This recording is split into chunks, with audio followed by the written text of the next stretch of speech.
આપણે ખારેકનો હલવો તેના માટે આપણે સામગ્રી જોઈ લઈશું. 250 જેટલી ખારેક છે, 1 પેકેટ દૂધનો પાવડર, 1 વાટકી જેટલું દૂધ જે મલાઈવાળું છે તે, ટેસ્ટ મુજબ ખાંડ. જો ખારેક મીઠી હોય છે એટલે ખાંડ એ પ્રમાણે નાખવાનું છે, અને 3 ચમચી જેટલું ઘી, ડ્રાયફ્રૂટમાં કાજુ, બદામ અને કિસમિસ. હવે આપણે જે ખજૂર છે એને સાફ તો કરેલી છે, એટલે પણ એને બારીક સમાન લેવાની છે અને મિક્સરમાં એને ક્રશ કરવાની છે. હવે આપણે ખારેકને ક્રશ કરી લીધું છે. પછી આપણે એક પેન મૂકવાનું છે અને તેમાં 2 થી 3 ચમચી ઘી છે એ નાખવાનું છે. ખારેક પણ ક્રશ થયેલ છે, તો હવે ઘી ગરમ તેમાં ખારેકને એડ કરવાની છે અને 5 મિનિટ માટે તેને હલાવવાનું છે. હવે આ ખારેક છે એ શેકાઈ ગઈ છે. હવે તેમાં આપણે જે પાવડર છે એ નાખવાનો છે.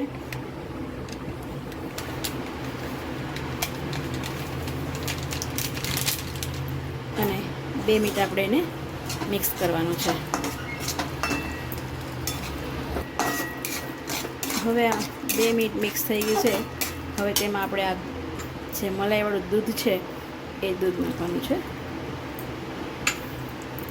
હવે તેને પાછું આપણે મિક્સ કરવાનું છે.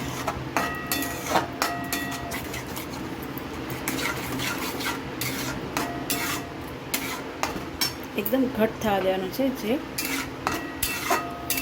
પેનમાં ચોટે નહીં એવું. એટલે આપણે એને 5 થી 10 મિનિટ માટે હલાવવાનું છે.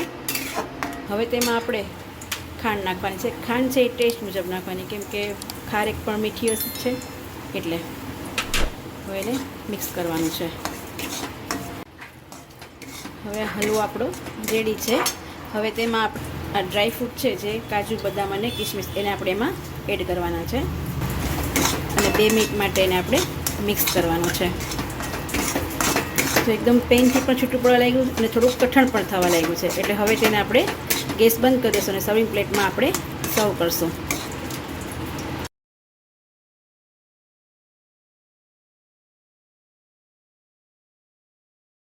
આપણે લાલ ખારેકનો પણ હલવો બનાવી શકીએ છીએ. આ પીળી ખારેકનો છે, પણ તૈયાર છે આપણો ખારેકનો હલવો. શ્રાવણ મહિનો હોય અને ખારેકનો હલવો ન બને તો ચાલે.